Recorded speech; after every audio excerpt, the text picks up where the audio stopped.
high school girls flag football team in North St. Paul, Minnesota is a great example of why girls flag football is thriving across the state.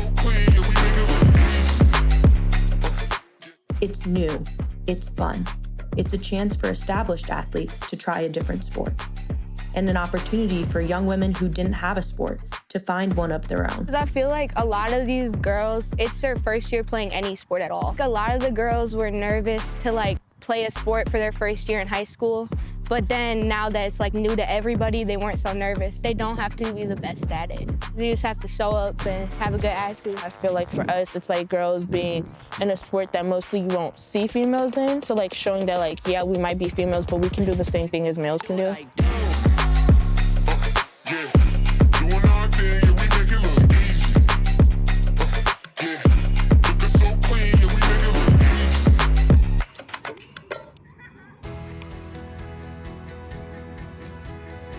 North St. Paul is also one of the few high school teams with a female coach.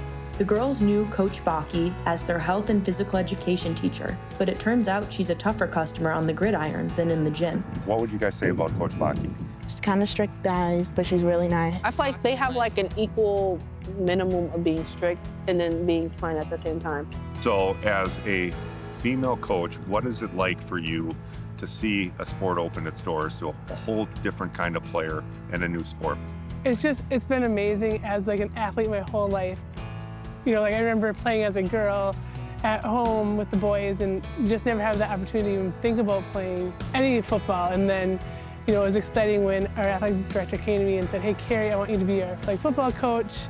The Vikings are doing this awesome program, Minnesota Girls Football League." And it's just amazing to think of the girls get a chance to play football and excel at it and be really good at it. Bringing female leaders like Coach Boche into football is a huge reason the hometown Minnesota Vikings took such an active role in kickstarting flag football in Minnesota. Flag football can absolutely create future leaders for our society and for our communities. The life lessons that you learn playing a sport like this is tremendous. The character building, the teamwork, the camaraderie, the feeling of community. It's really been fun to see girls progress both from a skill level, but also just from a comfort level and coming together as a team. On paper, it would be easy to say that North St. Paul's inaugural season of flag football flew at half-mast.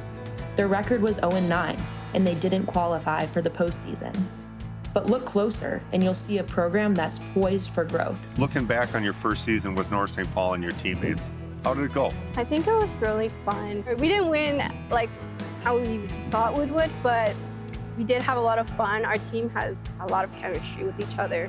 If you had just a couple words to describe your flag football experience for this year, what would it be? A family, fun, and just loving, I guess. We couldn't even throw a football the first week, so just the process of being able to throw a football, catch a football, pull flags, it's just been amazing just how much they've improved. North St. Paul is a great example of why flag football has taken off this year. In a world where amateur athletics increasingly resemble the pros, girls flag football is a throwback, a reminder that the number one reason to play should be because it's fun. And if you want to love the game, you need to learn it first. So I've always played football, with my cousins. I have a cousin that's D1 in Nebraska. Oh, really? And so growing up, I would always play with him. Aaliyah, her cousin plays D1. And so he watched some game film and sent her a few things. And then Llewellyn also plays for the Blitz. So she helped a lot of those plays too. So the girls had a lot to do with it. Approximately 50% of high school girls flag football players in Minnesota weren't playing a sport before finding flag football. For some, flag football was as simple as something new to try with their buddies.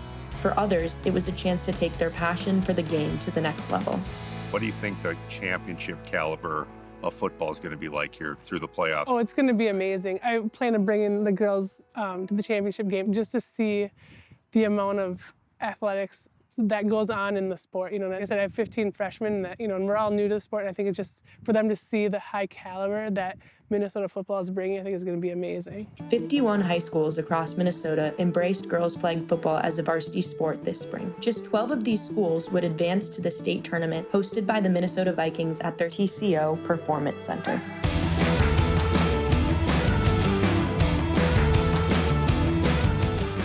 If you were lucky enough to be there, the state tournament resembled a victory lap for Minnesota's most exciting new sport. All you had to do was look, and it was easy to see. These girls can play.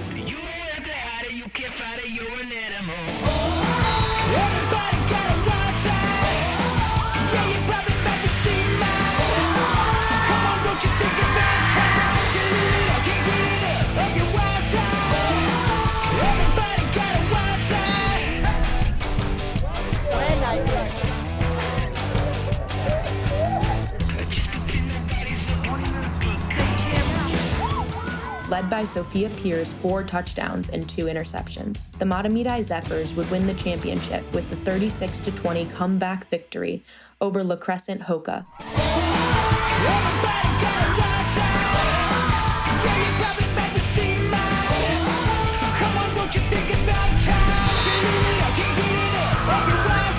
Your state champion.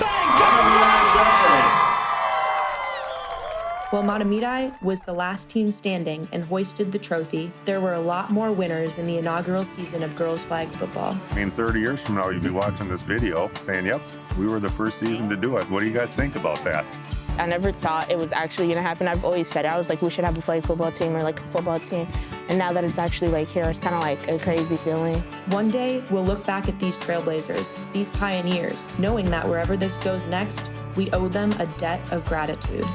For saying yes, for showing up, for having open minds and open hearts, for grabbing a few of their buddies and giving it a try, but mostly for reminding us that the fastest way to grow a sport is to put a smile on its face.